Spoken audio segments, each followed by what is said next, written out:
नमस्कार, the editors talk में आपका स्वागत है। आज हम मध्य प्रदेश की जिस राजनीतिक हस्ती से रूबरू होने जा रहे हैं वो किसी परिचय के मोहताज नहीं हैं। मध्य प्रदेश के स्टाइलिश राजनेताओं में उनकी गिनती होती है। एक बड़े राजनीतिक परिवार से आते हैं और मध्य प्रदेश की राजनीति में उन्होंने अपना एक मुकाम भी बनाया। बड़े विभागों के मंत्री भी रहे, नेता प्रतिपक्ष भी रहे, भोपाल के ही कैंपेन स्कूल से पढ़े हैं और उस स्कूल के कैप्टन भी रहे। एनसीसी के बेस्ट कैडेट का अवार्ड भी उनको मिला और वर्तमान वे चुरहट विधानसभा, जो कि उनकी परंपरागत सीट है, उससे विधायक हैं। आप लोग समझ गए होंगे, मैं मध्य प्रदेश के सबसे कद्दावर स्टाइलिश राजनेता अजय सिंह जी की बात कर रहा हूँ। अजय सिंह जी, आपका बहुत बहुत स्वागत है। धन्यवाद सर। पहला सवाल, हालांकि सवाल तो मेरे में बहुत सारे हैं, पर मैं यही जानना चाहता हूं कि आपको अजय सिंह राहुल भैया कहा जाता है। राहुल नाम के पीछे की वजह क्या है? हमारे दादा को राहुल नाम पसंद था, तो उन्होंने राहुल बुलाते थे। जो स्कूल में नाम लिखा था वो अजय सिंह था। धीरे धीरे चलन में राहुल ज़्यादा होने लगा। अब वो राहुल भैया ज़्यादा हो गया, अजय सिंह बहुत कम हो गया, तो अब क्या किया जाए उसके लिए। ठीक है। दूसरा है कि चूंकि विंध्य में कुछ और नाम भी बुलाए जाते हैं, बड़ों कुछ और नाम भी है आपके गांव में, कुछ प्यार से कुछ और भी नाम से बुलाया जाता है कि राहुल भैया ही नाम है? बहुत ही नज़दीकी लोग छोटे भैया कह देते हैं, जो बिल्कुल पारिवारिक होंगे, क्योंकि मैं 2 भाइयों में छोटा हूँ, तो जो बहुत ही घरेलू होंगे वो छोटे भैया कहेंगे, वैसे राहुल भैया ही ठीक है। सबसे महत्वपूर्ण मुझे ये समझना है कि आप एक बड़े राजनीतिक परिवार से हैं, आपके पिताजी मुख्यमंत्री भी रहे, तो आपका बचपन कैसा रहता था? एक मुख्यमंत्री के पुत्र का बचपन कैसा रहता है? वो मुख्यमंत्री बने जब मैं पोस्ट ग्रेजुएशन कर चुका था, तो बचपन में तो विधायक थे जी, फिर एक विभाग के मंत्री थे, और जब मैं कॉलेज में पढ़ रहा था तो भी मंत्री थे। तो जैसे साधारण उस ज़माने में थोड़ा हम लोगों की पृष्ठभूमि, दादाजी जागीरदार थे, उस हिसाब से थोड़ा ठीक थी, लेकिन कोई बिगड़ने का मौका नहीं मिलता था। जैसे आजकल सुनते हैं जी कि थोड़ा सा पद मिल जाए, मुख्यमंत्री तो छोड़ दिए, थोड़ा सा पद मिल जाए तो दूसरे हिसाब से उनका रवैया हो जाता है। हम लोगों को ये अलाउड नहीं था, और ख़ास तौर से 5 साल की उम्र में बोर्डिंग स्कूल भेज दिया था इलाहाबाद में। तो बोर्डिंग स्कूल, वो अंग्रेज़ लोग थे, वो वैसे ही टाइट थे। फिर हमारे दादाजी छुट्टियों में, वो भी थोड़ा मतलब कानून कायदा मतलब ठीक ठाक रहता था। अनुशासन था। अनुशासन तो ऐसा था कि उनके सर्वेंट भी हम लोगों को ठुकाई कर सकते थे यदि हमने कुछ गड़बड़ किया। वाह। तो ये कहना कि मुख्यमंत्री के पुत्र कैसा बचपन था वो हमने नहीं देखा। हाँ, मुख्यमंत्री के पुत्र जब मैं पोस्ट ग्रेजुएशन कर चुका था तब वो मुख्यमंत्री बने 80 में, तो दूसरे हिसाब से देखा। और एनसीसी भी आपने ज्वाइन किया? स्कूल में एनसीसी में भी था, और लाल परेड में 26 जनवरी की परेड भी लीड की थी एनसीसी वाली। उसी में बेस्ट कैडेट अवार्ड मिला था 71 में शायद। पर रुचि रही होगी बचपन में फौज में जाने की, वो नहीं साकार हो सकी, दूसरी दिशा में चला गया। पर जो लिखा रहता वही होता है। राजनीति में आपका प्रवेश कैसे हुआ? क्या जब पिताजी चुनाव लड़ते थे तब आप क्या उनकी चुनावी रैलियों या उनकी जो सभाएं या उनके लिए डोर टू डोर संपर्क करते थे, या किस तरीके से आपकी राजनीति में प्रवेश हुआ? 1977 में मैं एमए कर चुका था और चुनाव हुआ था। उस चुनाव में पिताजी नेता प्रतिपक्ष थे तो पहली बार चुरहट विधानसभा का कुछ हिस्से का काम देखा था, और उस मतलब मेरी पहली राजनीतिक रूप से चुरहट में और किसी जगह पर राजनीतिक रूप से वही प्रवेश हुआ था। फिर 1980 में मैं उनका इलेक्शन एजेंट था, दूसरे चुनाव में जब वो मुख्यमंत्री बन गए। नहीं, जब आप जो 77 की बात कर रहे हैं तो आपका दायित्व क्या था? क्या आप स्पीच देते थे? नहीं, स्पीच नहीं देता था। मेरा दायित्व ये था कि सिर्फ आधा विधानसभा का काम ठीक चल रहा है कि नहीं, कौन क्या कर रहा है, वर्कर्स के बीच में जाना। जी, वो जमाने भाषण वाषण भी नहीं होते थे, कोई सभा लगी हुई और भाषण दे रहे हैं। हाँ, 1 to 1 होता था। जैसे किसी गांव में गए, प्रमुख लोग 40-50 लोग आए और उन किसी ने इंट्रोडक्शन किया कि कुंवर साहब के लड़के हैं, ये देख रहे हैं। तो वो भी 57 से वहाँ से लड़ रहे थे, तो कोई नए थे नहीं थे, परिचित थे सब। हो गया, भाषण वाषण नहीं होता था। तो जब आपने पहला चुनाव लड़ा, पिताजी गवर्नर बन चुके थे, तो किस तरीके से पूरा मैनेजमेंट किया आपने? 45,000 वोट से चुनाव जीते, 6वें दिन राज्यपाल बन गए, 50वें दिन हमारा चुनाव की डेट थी। उनके राज्यपाल बनने के और 4-5 दिन बाद घोषणा हो गई बाय इलेक्शन की। इतनी जल्दी हो जाती घोषणा? इतनी जल्दी पहली बार हुआ है। पहली बार? क्योंकि अर्जुन सिंह जी लौट ना आए मेरे ख्याल से। पता नहीं किस वजह से हुआ जी। तो वो हुआ। वोरा जी मुख्यमंत्री बने, वो 2 दिन वोरा जी ने प्रचार भी किया। वोट करीब करीब उतने पड़े।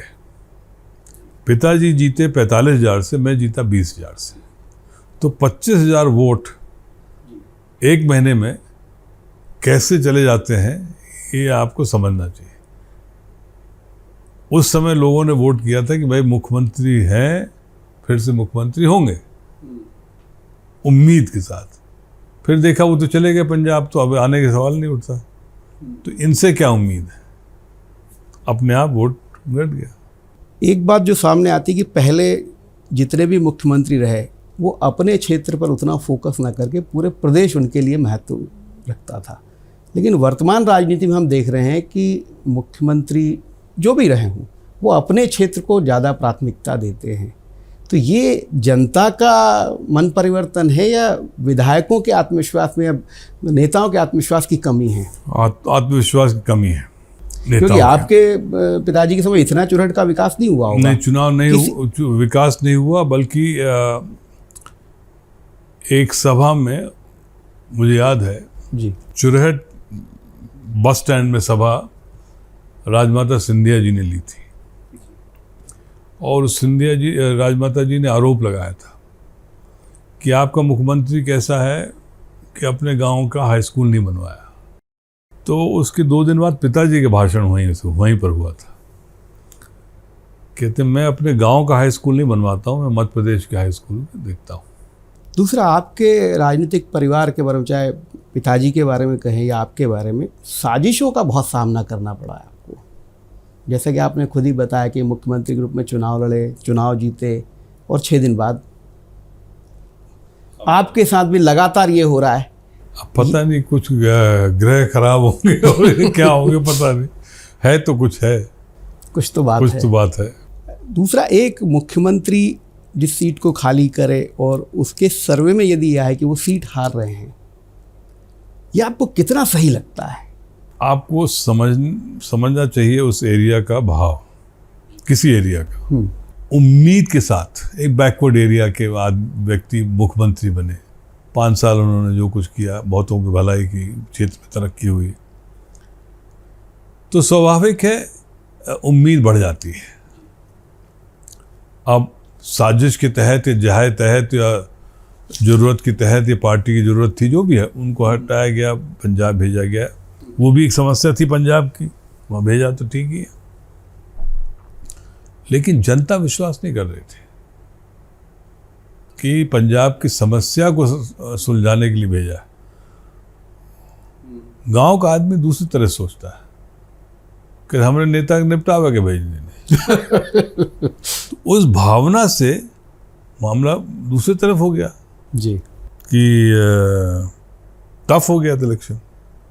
और इंटेलिजेंस एजेंसी ने सर्वे यही तो दिया था कि थोड़ा टफ रहेगा, तो टफ हुआ ही ना, 45 से 20 में आ गया। कोई दूसरा उम्मीदवार होता तो क्या होता, उसका 4-5 में जायज जीत जाता। 92 में फिर एक बड़ा घटनाक्रम हुआ, जिसके बाद 93 में चुनाव हुआ, पटवा सरकार गई 92 में, 93 का चुनाव हुआ। आपको उस समय लग रहा था कि इतने बड़े घटनाक्रम के बाद कांग्रेस वापस आ जाएगी? नहीं, बल्कि इसी वजह से हम लोग सब लोग जितने भी आज बड़े नेता हैं, मतलब और लोग तो हैं नहीं अब छत्तीसगढ़ मध्य प्रदेश के, पर दिग्विजय सिंह जी हैं। उस मीटिंग में जो हुआ था, तो सुभाष यादव थे, हरबंस जी थे, जगतपाल सिंह थे, दिग्विजय सिंह जी थे, चुमन लाल भूरिया जी, वो एक छत्तीसगढ़ के थे, नेताम जी, और 10-15 लोगों की बैठक हुई। अब बैठक में हम भी बुलाए गए थे दाव की वजह से। तो सब लोग हताश थे कि सरकार तो गिर गई, पर पटवा जी मुख्यमंत्री बन जाएंगे फिर से, और हम लोग कैसे क्या करें।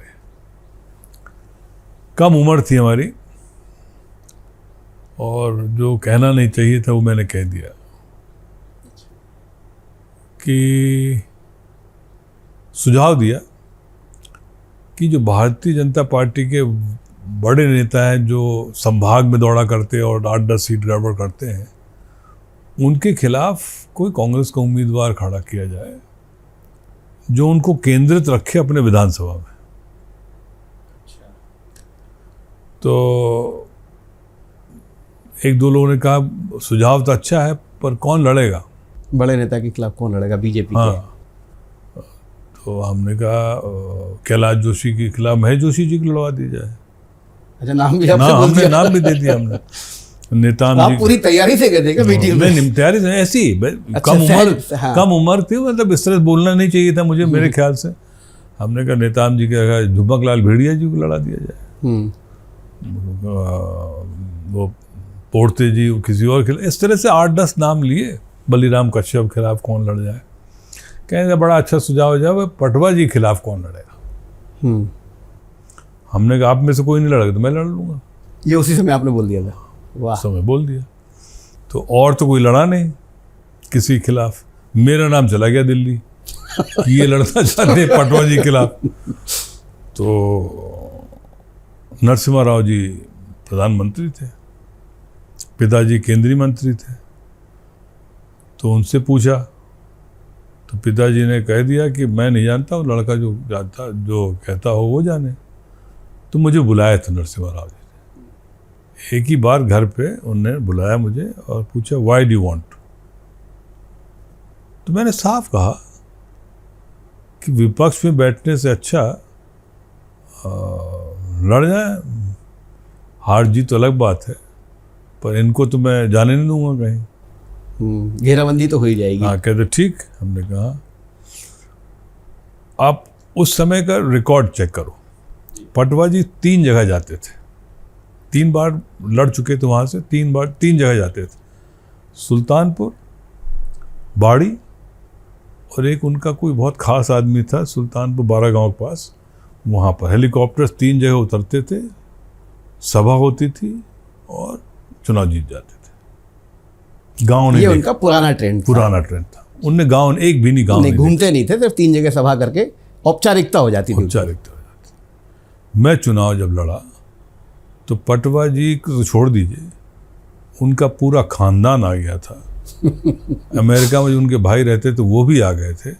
एक एक गांव दिखा दिया था मैंने। ये एक युवा का चैलेंज था। और एक एक गांव दिखाने के बाद, अभी तो रिकॉर्ड है, उसमें कोई वो नहीं है, करीब 40 विधायक 93 में 500 वोट से कम से जीते थे कांग्रेस के।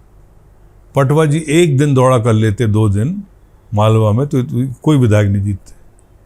सही बात। राजकुमार पटेल बगल से बुधनी से चुनाव जीते थे, क्योंकि मैं भोजपुर में पटवा जी को जाने नहीं दिया बुधनी तक। बुधनी है कितनी दूर, भोजपुर बुधनी हाँ है। हाँ बिल्कुल लगे हुए हैं। हाँ, ये सब जीते, मैं चुनाव हार गया, सरकार बन गई। बहुत बढ़िया। ये तो ये इस टाइप की जो रणनीति है, इस रणनीति को वर्तमान राजनीति में क्यों नहीं आजमाया जाता? रणनीति क्योंकि बीजेपी ने इसका बहुत प्रयोग किया बाद में। कांग्रेस में करना चाहिए भाई। मैं तो शुरू से कह रहा हूँ कि जो हारी हुई सीट है, मतलब 5 बार हारे हुए हैं, 6 बार हारे हुए हैं कोई सीट, क्या जरूरत है कि हम चुनाव के समय 15 दिन पहले उस आदमी को टिकट बताएं तुम्हें लड़ना है? जी। यदि गोपाल भार्गव सीट हमें मालूम है कि नहीं जीतना है, तो 3 साल पहले किसी कुर्बानी देने वाले युवा को खड़ा कर दिया जाए कि तुम्हें लड़ना है, चाहे जो हो जाए, उसके बाद तुम्हें देखेंगे हम। तो कम से कम वो तैयारी करके रहेगा। तो अभी क्या होता है, अभी इलेक्शन डेट अनाउंस होगी, फिर सीईसी बैठक, पीईसी बैठक होगी, उसमें ऊपर नीचे नाम होंगे और वोट शुरू हो गया, नॉमिनेशन, तब टिकट होता है।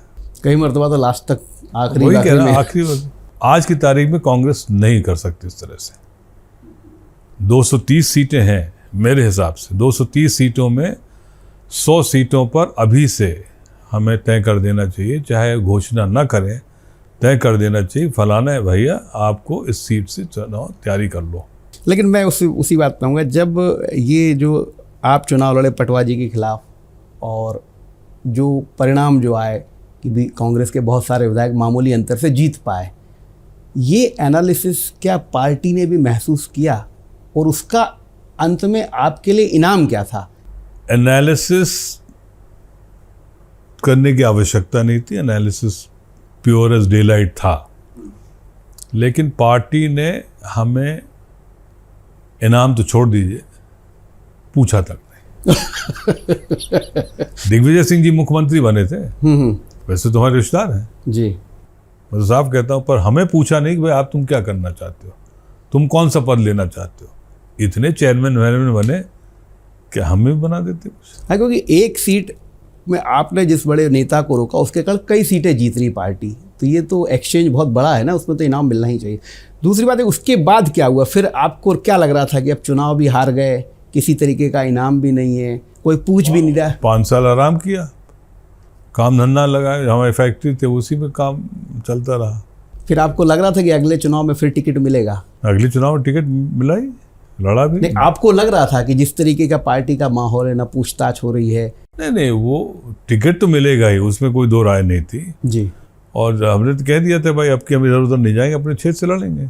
चुरैठ से लड़ा, 98 में चुनाव जीता, मंत्री बना। आप बड़े बड़े विभाग के मंत्री रहे, ग्रामीण विकास मंत्री रहे, पर्यटन, संस्कृति। अगर आप तीनों विभाग की मैं उपलब्धियों की बात करूं उस समय के हिसाब से, तो ऐसा क्या आपने कर पाया जो आपको लगता है कि ये कुछ एक ऐसी नींव रख के गया जिस पर आज मध्य प्रदेश दौड़ रहा है? मुझे एक मौका मिला था उस समय, हिंदुस्तान में अटल जी ने शुरू किया थे प्रधानमंत्री ग्रामीण सड़क योजना जी। मध्य प्रदेश में शुरुआती दौर पर जो वो हुआ, तो वो हमारे उसमें विभाग में आया। पहले तो कहीं और जा रहा था, पीडब्ल्यूडी विभाग जा रही थी, फिर हम लोगों ने कहा भाई तो पंचायत का पैसा है, पंचायत डिपार्टमेंट का, तो आया। तो आज किसी भी व्यक्ति से पूछ लीजिए जो उस दशक में रोडें बनी, आज भी मजबूत सबसे ज़्यादा है, वो हमें बहुत बड़ा सेटिस्फैक्शन है। प्रधानमंत्री ग्रामीण सड़क का जो ढांचा तैयार किया, हमारे समय के अधिकारी भी बहुत अच्छे थे जिनको मैं छांट के रखा था। एक प्रमोद अग्रवाल थे जो पहले एमडी थे, कोल इंडिया के चेयरमैन होकर रिटायर हुए। मिस्टर चाको थे हमारे पीएस, अपने डैश डेवलपमेंट कमिश्नर। हम लोग बहुत अच्छी टीम बन के प्रधानमंत्री 3 साल में हम लोगों ने जो सड़कों में काम किया, उसका एक बहुत बड़ी उपलब्धि हर विधानसभा में मिली।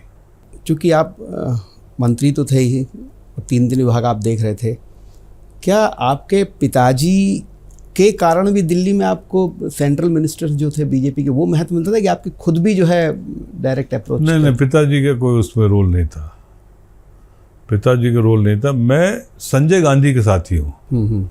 जगमोहन जी संजय गांधी के साथ। अच्छा। आपको समझना चाहिए। दूसरा, अरुण जेटली और हम एक साथ कॉलेज में थे। अच्छा। अरुण जेटली और एक और मंत्री थे, विजय गोयल, दोनों हमारे श्री राम के हैं कॉलेज में, दिल्ली के। तो अरुण जेटली की वजह से वेंकैया नायडू, अटल जी हमारे सबसे परिचित था। मैं इन लोगों के साथ चला जाता तो पिताजी को कोई मालूम भी नहीं, अपने विभाग का काम ले आता था मैं वहाँ से। वेंकैया नायडू हमारे केंद्रीय मंत्री थे, ग्रामीण विकास के। हर प्रांत को 300 करोड़ मिला था, हमें 800 करोड़ मिला था, पहला ट्रांच। ये रिकॉर्ड में है, किसी प्रदेश को नहीं मिला 800 करोड़ प्रधानमंत्री सड़क के लिए। सही बात है ये। और उस बीच में जब चर्चा, एक हल्ला हुआ कि अजय सिंह बीजेपी में जा रहे हैं, तो पत्रकार वार्ता वेंकैया नायडू ने वल्लभ भवन में ली थी एज केंद्रीय मंत्री। कहता है he is my good friend, पर पार्टी में नहीं आएगा। वो जहाँ ये वाकया क्या था, कैसे चर्चा है? कुछ नहीं साहब, वाकया वेंकैया नायडू और अरुण जेटली इन लोगों ने बेट ली। अरुण जेटली इंचार्ज थे मध्य प्रदेश चुनाव में, चुनाव के 2003 में, बिल्कुल याद करिए। हाँ। उन्होंने कहा तुम्हारी स्टेट जा रही है, हम मंत्री थे, हमने सवाल ही नहीं उठता, हम जीतेंगे, इतना हम लोगों ने काम किया है और ये वो। कहते नहीं जाएगी, तो बेट लग गई। तो बेट ये हुई, वेंकैया नायडू सामने थे। वेंकैया नायडू ने कहा कि हमारे घर में डोसा पार्टी होगी, तीनों लोग रहेंगे। खत्म हुई बात। चुनाव आया, हार गए। अब हारने के बाद कौन दिल्ली जाए? एक आध 2 महीने बाद दिल्ली जाने का मौका लगा, तो हमने फ़ोन किया सुबह, तो उन्होंने कहा 4 बजे घर पे डोसा पार्टी, चाय पार्टी, चाय पार्टी। अब मैं ससुराल चला गया, वो लोग रहते थे वहाँ दिल्ली में। लंच वंच किया, उसके बाद वाइफ ने कहा हमें एक पिक्चर देखनी। हमने कहा चलो पिक्चर देखते हैं। पर हम 6 बजे का शो था। हमने कहा मैं इनसे मिल आता हूँ, वेंकैया नायडू से, आप घर पे रहो, मैं पिकअप कर लूँगा। उस बीच में अनाउंस हो गया इलेक्शन। दोपहर को लोकसभा इलेक्शन अनाउंस हो गए उसी दिन। अच्छा, हमने ना कहीं टीवी देखा, ना कहीं न्यूज़ ने देखा, और कोई हमसे मतलब नहीं था लोकसभा इलेक्शन। कोई हमें बताया कि चुनाव अनाउंस हो गए। अपने घर भी नहीं गया था पिताजी के, बिफोर टाइम हुए थे अनाउंस। हाँ, पिताजी से मिलने भी नहीं गया था। तो जब वेंकैया नायडू के घर के लिए मैं घुस रहा था, तो आप जैसे कैमरा लगे हैं, दोनों तरफ उनके गेट के बाहर कैमरा लगे थे। वो अध्यक्ष थे, याद करिए। हाँ, बिल्कुल। तो मुझे समझ में आया कि काहे के लिए। मैं सोचा अध्यक्ष हैं, हरदम कैमरे ऊपर लगे रहते होंगे। मैं गया, गेट वाले ने मुझे पहचानता तो उसने खोल दिया, मैं अंदर चला गया। बैठ गए तीनों लोग, बात तो होने लगी। इतने में बहुत उन लोग मालूम था कोई आने वाला है, तो थोड़ा टेंस था मामला कि वील वेट, लेट्स सी, ये वो वेंकैया नायडू जी ने कहा भी हमें अटल जी क्या जाना है, ऑल दैट। हमने कहा चलो किसी और दिन हो जाएगा, कौन सा वो है। इतने में बहुत गाड़ियाँ की आवाज़ आई, दरवाजे भाट भोट, ये जैसे VIP लोग आते हैं, और ये लोग उठे और बाहर गए। और कुछ देर बाद गाड़ियाँ फिर से भाट भुट हुई, सन्नाटे चला गए। इतने में उनका बाबू आया, कहते सर बॉस हैज लेफ्ट। हमने कैसे? कहते वडवानी जी आए थे लेने। अब मैं अकेला घर पे, तो मैं अपना सोचा चलो बाहर निकल रहा था। तो आते समय एक पत्रकार ने, जो मध्य प्रदेश के थे, उनने पहचान लिया। और जब ये गाड़ियाँ निकली हैं तो उन्होंने पट्टी चला दी कि अजय सिंह भारतीय जनता पार्टी में। उसके पहले कुछ प्रोमिनेंट लोग यहाँ से गए थे, बीजेपी, लक्ष्मण सिंह और, बिल्कुल। तो ये मतलब एक वो हो गया, साथ लगी, ये अगले ये हो सकते हैं, ये हो सकते हैं। हमारी दोस्ती भी थी सबसे। हाँ। हो गया, ये चल गया। फिर उसके बाद घटनाक्रम, मैंने प्रेस मीट किया, ये किया, वो किया, बट एक दफ़े निकल तो आए कि भाजपा हम जा रहे थे। और जितने लोग मुझे भेजने वाले थे मतलब जो बार बार कहते हैं कि जा रहे थे वो सब चले गए उधर, मैं वहीं का वहीं। जब आपने इतना अच्छा काम किया पर्यटन में भी, ग्रामीण विकास, संस्कृति में भी, 2003 का जो इलेक्शन था, हालांकि समय बहुत बीत चुका है, पानी सब बह चुका है, आपको क्या नजर आता, मूल वजह क्या रही होगी? मूल वजह दो चीज़ें थी, तीन चीज़ें मान लीजिए। एक तो खराब सड़कें, उसकी तो लोग आदी थे ही, आदी थे, पर अंदर उनके वो था कि गड़बड़ हो रहा है। दूसरा बिजली, वो एक, हाँ, बिजली और सड़क दोनों नहीं थे, कोई एक नहीं होता तो भी चल जाता। हाँ, कोई। और तीसरा, कुछ हमारे सीनियर नेता लोग बड़े पदों में ये कहने लगे कि हमें जरूरत नहीं है, मैनेजमेंट से जीत लेंगे। वो बहुत ही खतरनाक मामला हो गया था। 36 सीट बची थी, हम लोग 36 विधायक थे। बल्कि बेस्ट पीरियड आफ्टर 2003 चुनाव जीतने का था 2008 में। हाँ, 2008 उस पे ही आ रहा था मैं। 2008 का चुनाव सबसे उम्मीद वाला चुनाव था कांग्रेस के लिए। लेकिन कुछ लोगों ने टिकट बेच दिए जो आज भाजपा में है। तो जो पहली लिस्ट निकली थी 110 की, उसमें 55 जीते और 120 में 7 जीते। मतलब वो फेयर थी, वो फेयर थी। ये बेची गई थी, ये बेची गई थी। इसमें ये हो गया था कि हमें सीएम बनना ही बनना है, तो अपने कौन किसका काट दो, ये नहीं रहेगा, अजय सिंह हमारे साथ नहीं रहेगा तो इसका नाम काट दो, फत्तू खां का कर दो। ये जो सिस्टम शुरू हो गया था।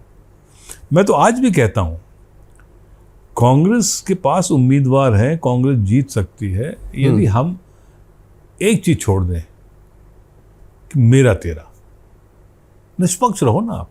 अरे सरकार बना लो, फिर जिसके भाग में लिखा होगा वो मुख्यमंत्री बनेगा। आप पहले से मुख्यमंत्री कोई बन जाएगा, पर लोग बाग पहले से बन जाते हैं।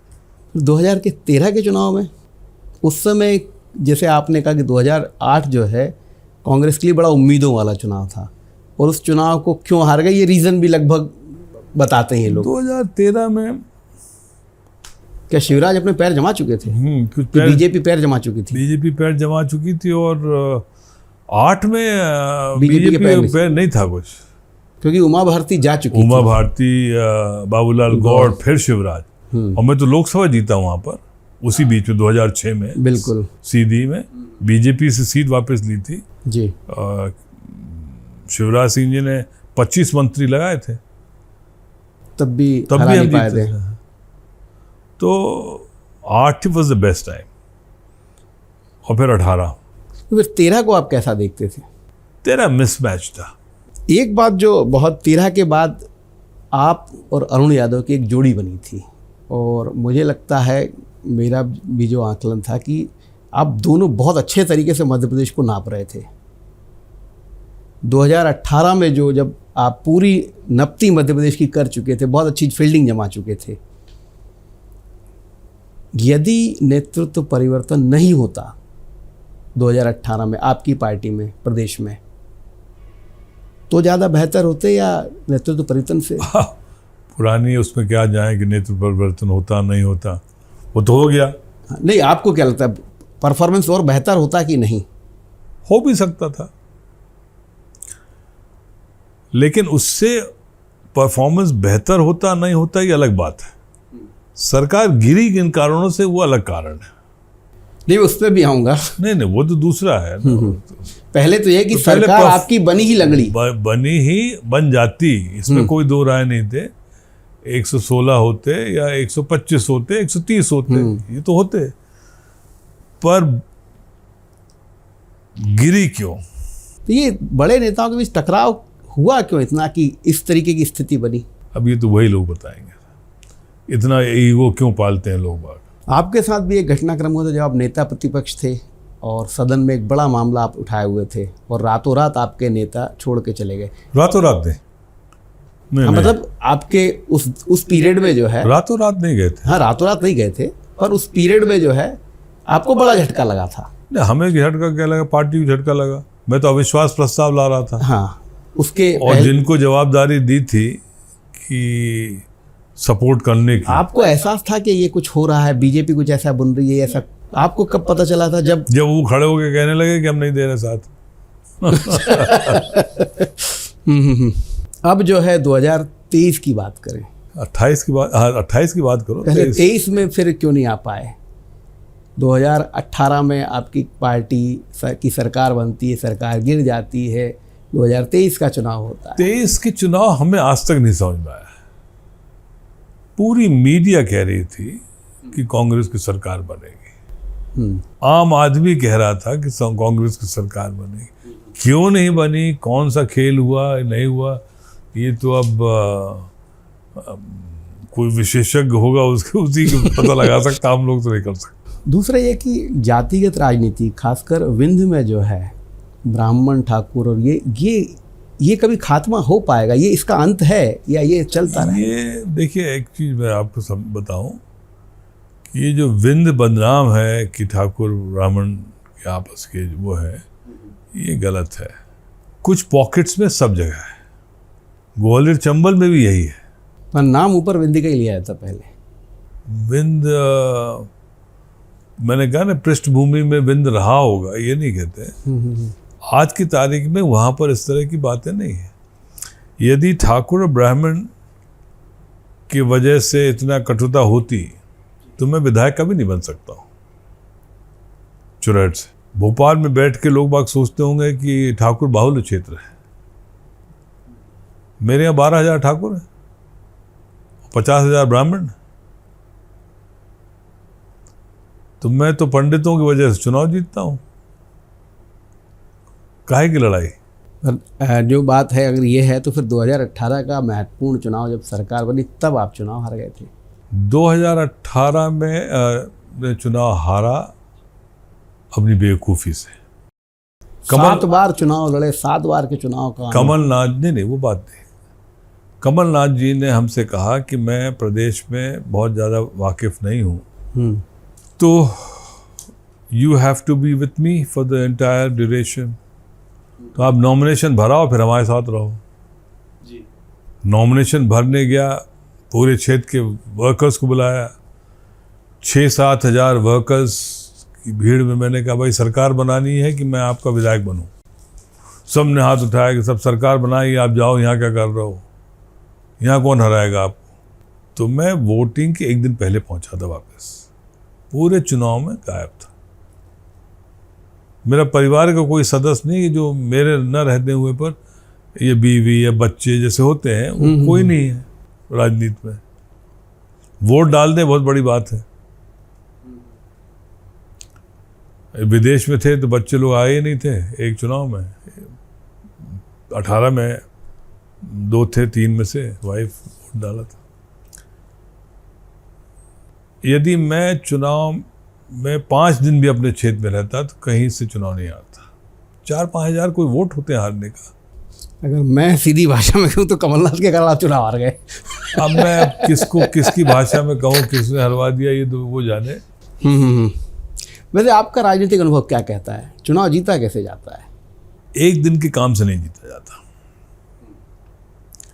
और सिर्फ विकास करने से चुनाव नहीं जीतते। ये पॉइंट वाले, विकास से चुनाव नहीं जीता जाता। आप सिर्फ सोचो कि हम डैम बनवा देंगे, सड़क बनवा देंगे और स्कूल भवन बन जाएंगे, ये सब इतने से आप नहीं चुनाव जीतते हो। व्यक्तिगत संबंध आपने बनाए कि नहीं बनाए, उनके दुख सुख में आप है कि नहीं है,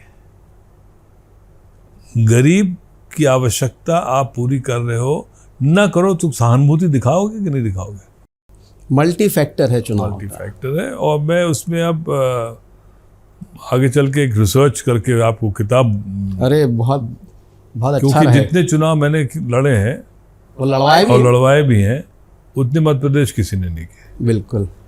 9 चुनाव में खुद लड़ा विधानसभा, 2 एक पटवा जी से हारा, एक चुरैठ हारा, 7 जीता, 9 हो गए। 2 लोकसभा, 11 8 पिताजी के लड़े, 19 और 3 और लोगों के बाय इलेक्शन लड़ाए। तो मैं 23-24 चुनाव लड़ा चुका हूँ, इंचार्ज रह चुका हूँ। तो हमसे ज़्यादा कोई चुनाव लड़ा नहीं। आपके पास कोई अनुभव आपसे क्या जैसा अनुभव नहीं होगा। हर क्षेत्र का अलग अलग वो मिजाज होता है। हमारे क्षेत्र में तो ये है, अब जो मैं बारीकी से समझा बहुत अच्छी तरह से, उसको ये रहना चाहिए कि राहुल भैया हमारे कितने हैं, हमें दिक्कत पड़ी कुछ तो को रही। दूसरा, मैं किसी को तंग नहीं करता। लोग बाग तंग करते हैं राजनीति में। तंग मतलब क्या है? थाने बैठवा देंगे, परेशान करा देंगे, बिजली कटवा देंगे, ये नकारात्मक राजनीति इस तरह की जो भाई हम पिछले दफे क्या हुआ, 18 में हारा, 5 साल जनता ने झेल लिया एक व्यक्ति को। हाँ, 23 में अपने आप कहने लगे आप मत कुछ करो, हम लोग आपको चुनाव ऐसे जिता देंगे, 30,000 चुनाव जिता दिए। सही है। अच्छा, एक चीज़ जो चूँकि आपका अनुभव बहुत ज़्यादा है और आपने मध्य प्रदेश में अलग अलग विधानसभाओं का अनुभव भी है, जिस तरीके से नेताओं का चुनाव लड़ने का तरीका बदला है या सोच बदली है, क्या मतदाता का भी मन बदला है? पहले क्या डिमांड रहती थी मतदाता की जब आप 80-85 के समय में चुनाव लड़ते थे? उनकी डिमांड तब क्या थी और आज क्या डिमांड है? देखिए, पहले होता था उनके पास कुछ नहीं था विकास का, है ना। तो जैसे मैं अपने यहाँ बताऊं कि भैया हमारे यहाँ सड़क नहीं है, पुलिया नहीं है, बरसात में कहाँ से जाए, अब सब हो गई। अब व्यक्तिगत चाहता है हमारे लिए आप क्या कर रहे हो, नौकरी लगवा दो, लड़के की पढ़वा दो। अब मैं इलाज करवाता हूँ लार्ज स्केल, नौकरी लगाने का प्रयास करता हूँ प्राइवेट में से ही, बच्चों की पढ़ाई के लिए कहाँ पर ठीक से पढ़वा दूँ, एडमिशन कराता हूँ, फीस माफ़ कराता हूँ। ये सब चीज़ें अब व्यक्तिगत। ये तो आपका सामाजिक चेहरा भी है जो आप कभी बताते भी नहीं होंगे लोग। जैसे आपने इलाज का, मैंने सुना है कि आप शिविर बड़े लगवाते हैं वहाँ पर। नहीं लगवाता हूँ शिविर, मेरे आज भी भोपाल में कम से कम 20 बेड हमारे रोज आते हैं। अच्छा, भोपाल में आरक्षित हैं मतलब? हाँ हाँ। वाह, ये अजय सिंह जी का ये जो सामाजिक चेहरा है, ये आप इसको दूर रखता हूँ। दूसरा ये कि जो अभी जो चलन में एकदम से आया है, पिछले चुनाव से ही बात करें, जो फ्री बीज का जो चलन आया है, ये गलत है। ये गलत है। इकोनॉमी को तहस नहस करके, अर्थव्यवस्था को तहस नहस करके आपने लाभ दिला के वोट लिया, ये प्रजातंत्र ये नहीं बताता है कि इसे आप वोट की खरीद फरोख्त से देखते? टोटल खरीद फरोख्त है। ये रजिस्ट्रेशन होते चुनाव आयोग आज तो ये बिहार में 10,000 रुपए एक आदमी को दे सकते थे बीजेपी सरकार, खड़ा कर देते वो। यहाँ लाडली लक्ष्मी को क्या पैसा चुनाव के समय बढ़ सकता था? नहीं बढ़ सकता था। आप चुनाव के महीने में तो बिल्कुल ही नहीं बढ़ सकते, यहाँ तो चुनाव के दिन बढ़ता है। ये क्या है? तो सरकार जो रहे वो खरीदी तो रही है वोट। नहीं तो जो आपके जो राष्ट्रीय नेतृत्व बोलते हैं कि 72,000 रुपये मैं युवाओं को दूंगा, वो क्या है भाई? वो तो साइकिल हो गई। आपने देने को आपकी सरकार है, आप देना शुरू कर दिए। तो अब जो विपक्ष में है, मैं उसका भी विरोध करता हूँ। विपक्ष में वो सोचते हैं कि साहब हम भी अनाउंस कर दें तो शायद हमारी बात सुन लें। नहीं होता ऐसा, दोनों को नहीं करना चाहिए। ये जो आप बात में बिल्कुल बेबाकी से बात कह रहे हैं, इसका नुकसान नहीं होता आपको? होगा, सही चीज़ कहने में क्या दिक्कत पड़ी हुई भाई? यदि मुझे जो, मैं राजनीति में हूँ और राजनीति में मैं कोई अपने पेट के लिए तो हूँ नहीं, तो जो सही है कह देता हूँ, आपको अच्छा लगे ना लगे। एक बात जो बार बार विपक्ष उठाता है, कांग्रेस के बड़े नेता तो उठाते हैं, ईवीएम भी कुछ आपको लगता है क्या है कि केवल जो है ठीकरा फोड़ने जैसा? ईवीएम में है। तो साबित क्यों नहीं होता? अब ये तो बहुत मुश्किल है साबित करना। तो फिर आरोप में दम नहीं है? नहीं, आरोप में पूरा दम है, क्योंकि मैं भुगत चुका हूँ। मैं इसमें नहीं बता सकता हूँ, आपसे व्यक्तिगत रूप से मैं बता दूंगा। मतलब है, टोटल है। दूसरा जो एक बात और विपक्ष उठाता है कि यदि बंगाल में बीजेपी जीत जाती है चुनाव में जी, तो ईवीएम में खेल है। मैं साफ कह रहा हूँ। या BSTV के और उस पर बोल रहे हैं चैनल पे कि अगर है तो कुछ ना कुछ गड़बड़, खेला शब्द जो है बंगाल का। दूसरा एक चीज़ और, सरकारी मशीनरी का भी दुरुपयोग होता है क्या? इन्फोर्समेंट डायरेक्टरेट CBI, आपको लगता है कि इससे फायदा होता है? ये बताइए, एक कंपनी है चुनाव मैनेजमेंट की और हर पार्टी के पास मैनेजमेंट टीम रहती है। एक कंपनी है जो तृणमूल कांग्रेस के लिए काम कर रही थी जी। उसका मेन आदमी जेल में है आज। तो गलत करेंगे तो होगा ना। नहीं, कुछ नहीं कर रहे थे। उनको सिर्फ कहा कि आप दफ्तर बंद कर दीजिए, आप टीएमसी के लिए काम नहीं करेंगे। चुनाव के 4 दिन पहले फर्स्ट फेज में आपने पढ़ा भी होगा कि 2,500-3 हज़ार लोगों की ऑफिस था, बंद कर दिया गया। तो क्या यहाँ बीजेपी का कोई मैनेजमेंट नहीं होता? उनकी भी टीम होती है। जिस होटल में कोई मंत्री, केंद्रीय मंत्री रुके हैं, 5 फ्लोर हैं वो 5 स्टार होटल के, अकेले आदमी हैं, 5 फ्लोर का लिए रखे हुए।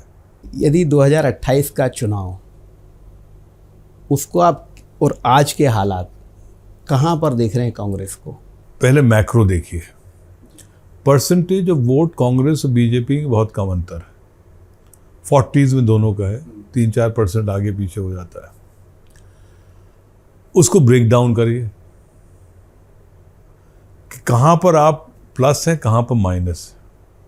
तो कंसंट्रेट करिए जहाँ आपको कुछ फ़ायदा होने वाला है, और लेस कंसंट्रेट करिए जहाँ पर आप नहीं उम्मीद है, पर तो भी लगाइए पूरी दम कि कम से कम लड़ाई ठीक ठाक हो। इस तरह से आप अपने रिसोर्सेज स्प्रेड आउट करेंगे, और अगला चुनाव होगा बूथ पर।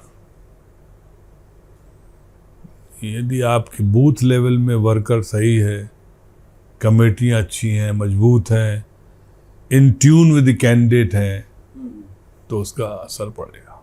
तो जैसा आप बता रहे हैं कि एक अच्छी माइक्रो लेवल की प्लानिंग करनी पड़ेगी। अगर मैं आपसे जानना चाहूँ कि 2028 की एक इलेक्शन टीम कांग्रेस की हो, तो आप किन किन लोगों को उसमें शामिल देखना चाहेंगे, ताकि एक बराबरी का मुकाबला हो, कड़ा मुकाबला हो, वो पार्टी के लिए सकारात्मक हो? देखिए, हर संभाग में 1-2 लोग हम लोग हैं जो अपना असर रखते हैं। भूरिया जी हुए, अरुण यादव जी हुए, जीतू पटवारी जी हुए, मतलब इस तरह के जो हर संभाग के एक कोहेसिव टीम बन के अपने अपने एरिया में काम करें तो उसका फायदा होगा। कोई 1 पर्सन कोई बस भरोसे के पूरा प्रांत वो कर ले, वो गलत है, हो भी नहीं सकता है। एक समय था कि जब अरुण यादव अजय सिंह की जोड़ी मध्य प्रदेश में बड़ा कमाल किए हुए थी, पूरा मध्य प्रदेश नाप रहे थे आप लोग। आज जो जोड़ी है उसको आप कैसे देखते हैं? कुछ कमी है या कुछ सुधार की गुंजाइश है, या वास्तव में अभी बहुत काम करने की ज़रूरत है? काम करने की ज़रूरत है। जैसा आपके बीच इक्वेशन थी अरुण यादव, वैसे ही अभी आपको इक्वेशन दिखती है उमंग सिंघार और जीतू पटवारी के बीच? या हमसे उम्र में बहुत कम है, मैं ज़्यादा उनके नज़दीक नहीं हूँ, तो मुझे नहीं मालूम कि इनकी ट्यूनिंग है कि नहीं है। आप लोगों के माध्यम से पता चलता है किसकी ट्यूनिंग है कि नहीं है। रहनी चाहिए ट्यूनिंग।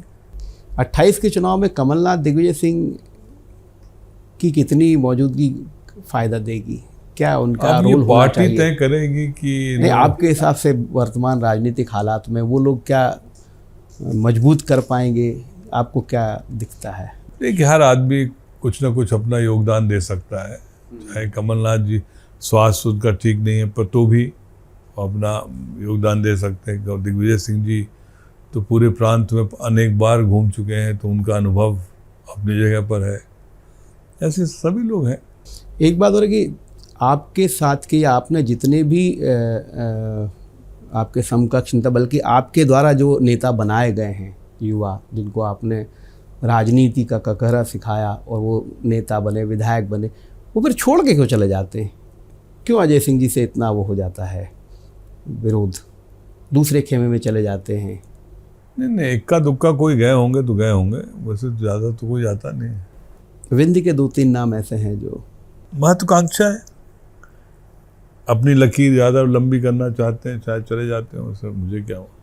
अभी क्या अजय सिंह जी को बांध के रखा है क्या विंध्य में? नहीं, मैं किसी की वजह से बंधा नहीं हूँ। मैं व्यक्तिगत तौर से पूरे मध्य प्रदेश का दौरा कर रहा हूँ।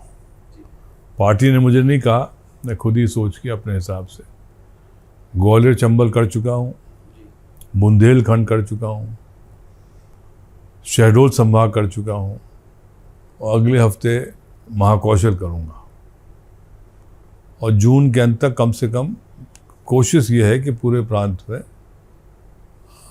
जितने ज़िले हैं, अभी 17-18 हो गए जी, जितने ज़िले सब कर लूँ। और जो बुज़ुर्ग हैं, जो पुराने हैं, जो घर बैठे हैं, उनसे संपर्क कर रहा हूँ। कोई आम सभा नहीं कर रहा हूँ, कहीं आम सभा नहीं हुई 17 ज़िले में, लेकिन बहुत ही पुराने लोग निकल के मिलते हैं, यादें आती हैं और सब काम में लग जाते हैं। ये एक बड़ा अपने आप को उपलब्धि महसूस कर रहा हूँ। ये उपलब्धि तो खैर होगी आपकी। ये क्या चार्ज भी कर रहे हैं उन लोगों को जो कभी चार्ज हो ही रहे हैं, मतलब लोग बाग जो उस एरिया के हैं वो कहते साहब आपके आने से कम थोड़ा सा हलचल हो गई, जो घर सुस्त बैठे थे तो निकल पड़े, तो वो एक आपको अच्छी फीलिंग लगती है। लेकिन जब यही काम दिग्विजय सिंह कर रहे थे कुछ सालों पहले, तो रैली और ये सब होता था तो एक बड़े नेता का ऑब्जेक्शन आता था। आप जब ये सब कर रहे हैं मिलने जुलने का, तो आपके उस पर कोई ऑब्जेक्शन अभी तक तो आया नहीं, अभी तक तो आया नहीं ऑब्जेक्शन। भाई मैं रैली तो कर ही नहीं रहा हूँ, भाई कोई पब्लिक मीटिंग नहीं कर रहा हूँ, मैं तो सिर्फ जिलों में जाके और जो प्रमुख लोग हैं, चाहे जिस खेमे के हों चाहे जो भी हों, उनसे संपर्क कर रहा हूँ, उनके घर जाके चाय पीता हूँ।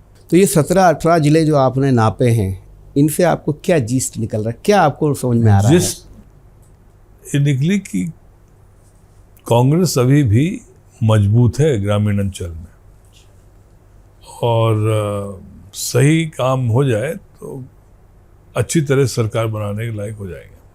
क्या डॉक्टर मोहन यादव अच्छी सरकार नहीं चला रहे हैं?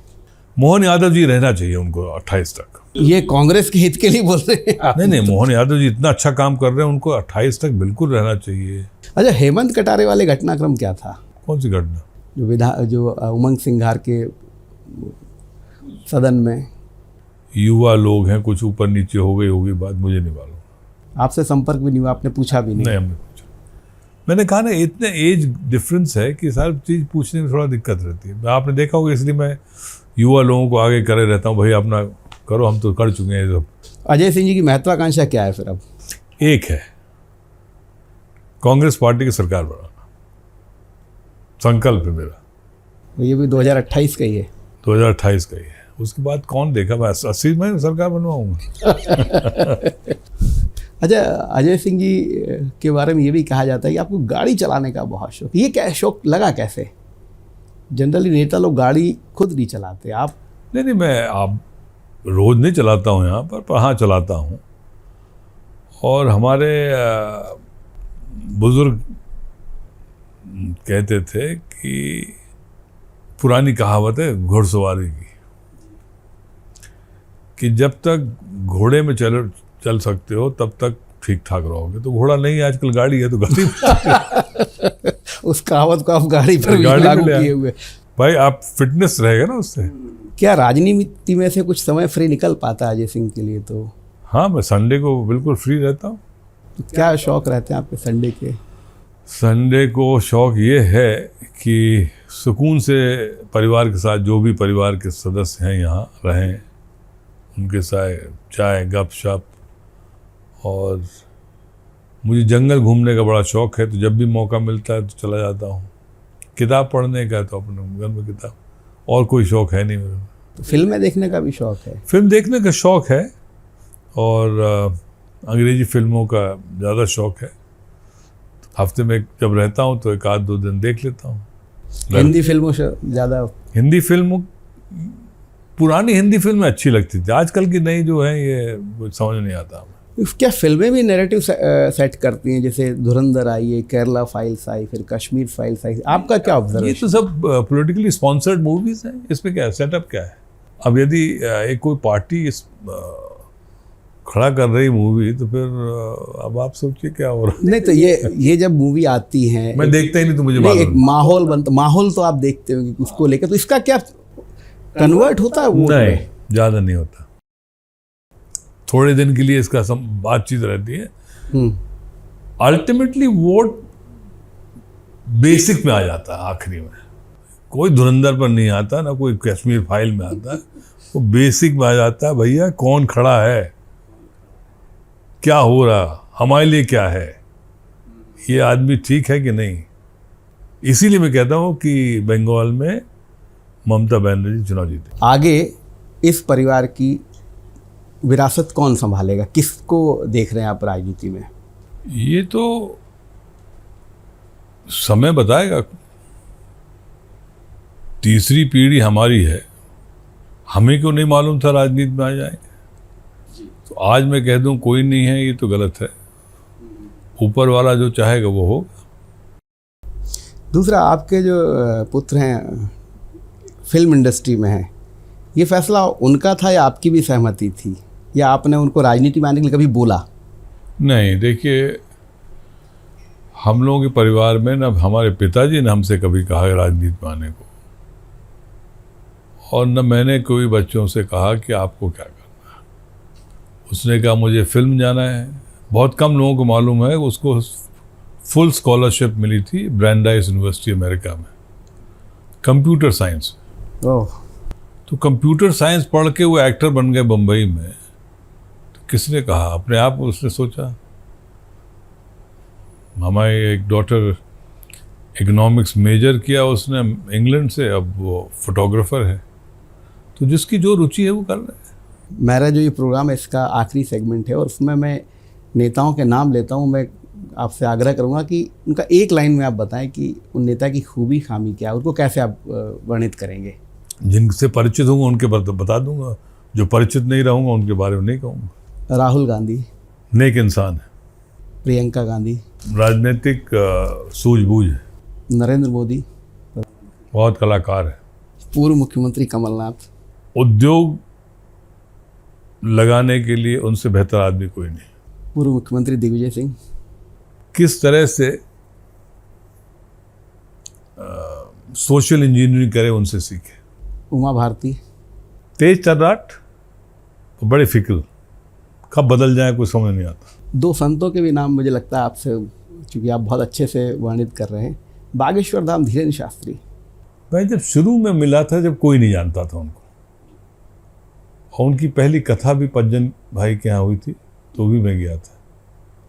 उस समय के बागेश्वर धाम शास्त्री जी और आज के बहुत अंतर है। कैसे हुआ मुझे नहीं मालूम। पंडित प्रदीप मिश्रा आज तक देखा भी नहीं उनको, मैंने नाम सुना है, मैं देखा नहीं। इंदौर जाते समय उनका आश्रम दिखाई देता है रोड से, मेरा ड्राइवर जाता है उनके यहाँ, पर मैं ना कभी मिला हूँ, ना देखा हूँ, ना सुना हूँ। मुख्यमंत्री डॉक्टर मोहन यादव बहुत ही ज़मीनी पकड़ वाले ज़मीनी आदमी। तो ये थे अजय सिंह राहुल भैया, छोटे भैया, जिन्होंने बड़ी बेबाकी से राजनीतिक, व्यक्तिगत और पुरानी जो है उनके समय की बातें भी की, और उनके जब वो मंत्री रहे उनके विभाग की क्या उपलब्धियां थी उन पर विस्तार से बात की। आज के लिए बस इतना ही। अगली बार फिर मिलेंगे किसी नई हस्ती के साथ। तब तक के लिए नमस्कार।